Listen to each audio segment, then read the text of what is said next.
Well, dear participants and colleagues from the academic world and from the world of practitioners, can I say I'm very honoured to be able to speak to you today about the project and at this final conference.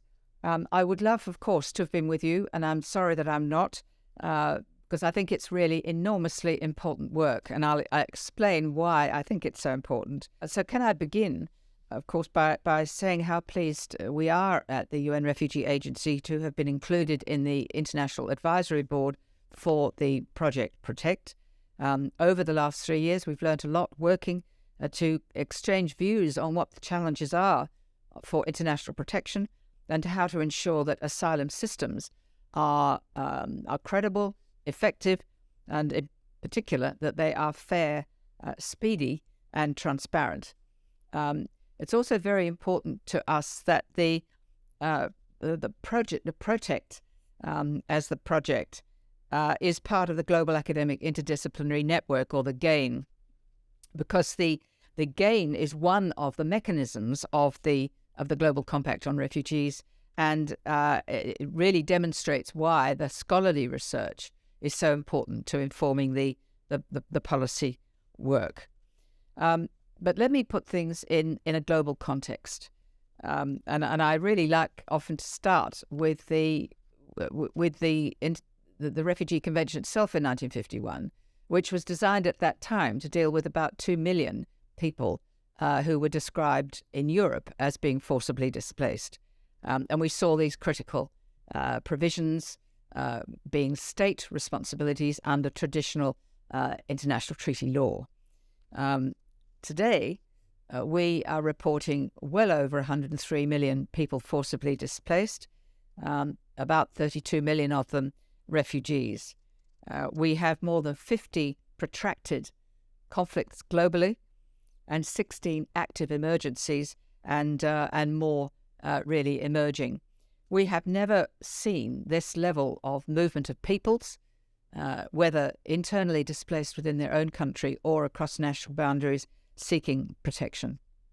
We also have the phenomenon over the last decades that overwhelmingly, and most specifically at the moment, 74% of people displaced forcibly are provided protection. They are hosted by low and middle income countries that, of course, have their own challenges. Durable options, durable solutions are fewer and fewer. Historically, we have always been seen as the UN Refugee Agency for finding resettlement places.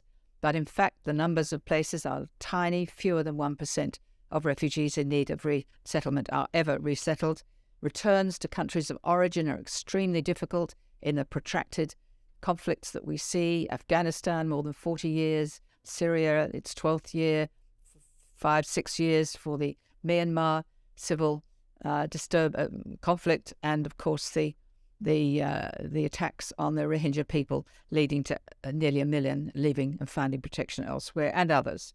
But that is why, of course, we're depending so much more on the inclusion of refugees in those countries where they're being hosted.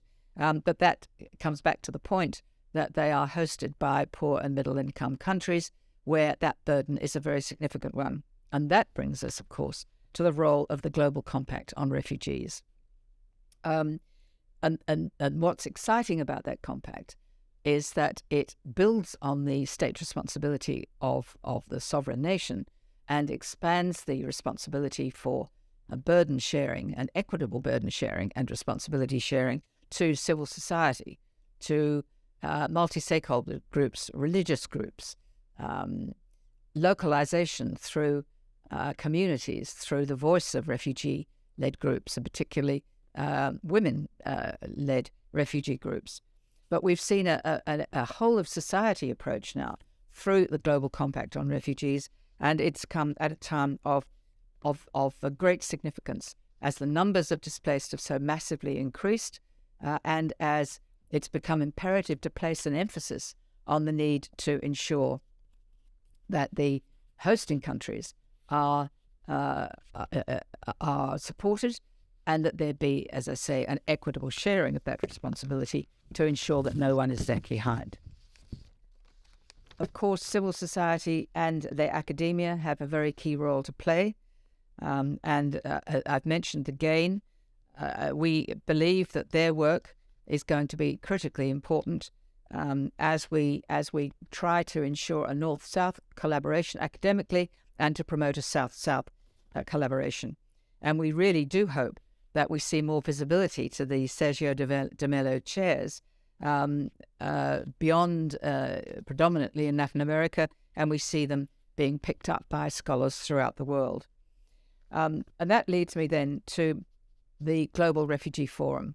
One of the important elements of the Global Compact on Refugees is the fact that it is to be measured by evidence, by data, both at the high-level officials meeting we had last year, and of course the forum itself at the end of this year.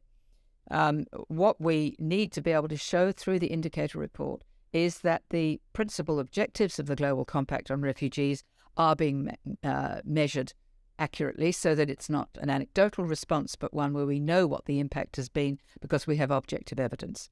The aims, as you know, are to ease the pressure on host countries that I've mentioned, to enhance refugee self-reliance because they will have to be included in the economies and countries in which they've gained protection, to expand third country solutions, hopefully through regular pathways, education and labour mobility in particular, and to support conditions where we can for returns in safety and in dignity.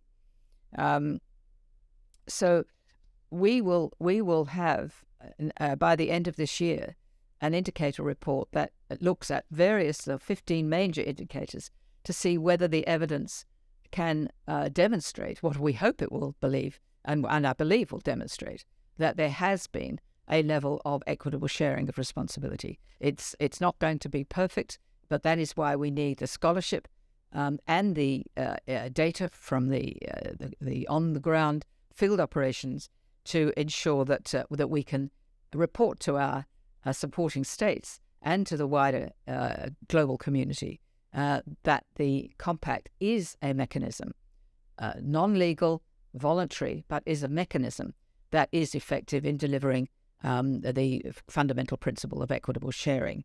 And can I say that although I've been talking about the refugee compact, it has become increasingly clear that we need to work as effectively as possible with IOM and the compact on migration. And we now have a new framework for strengthening that relationship, but particularly with regard to mixed movements and onward movements across many countries from people, both migrants and refugees seeking protection. It's increasingly important that we work collaboratively, and we are doing so in many, many contexts. So can I thank you for this conference on PROTECT and on the outcomes of that work. We use the research significantly, and I think it's one that I would like to cite in particular and end with, is that the study from Project does show that 63% of respondents to the survey on public perceptions of refugees in Europe would opt for accepting asylum seekers in their countries rather than paying another country to accept them. It's a very important piece of data for us because of the proposals by some countries that they outsource or externalize their obligations. So in conclusion then, thank you very much indeed for the work that you're doing. It's imperative that we have that data and that we have the evaluations and assessments of the extent to which the two compacts are actually delivering on the promises that made us so optimistic 4 years ago. Thank you very much.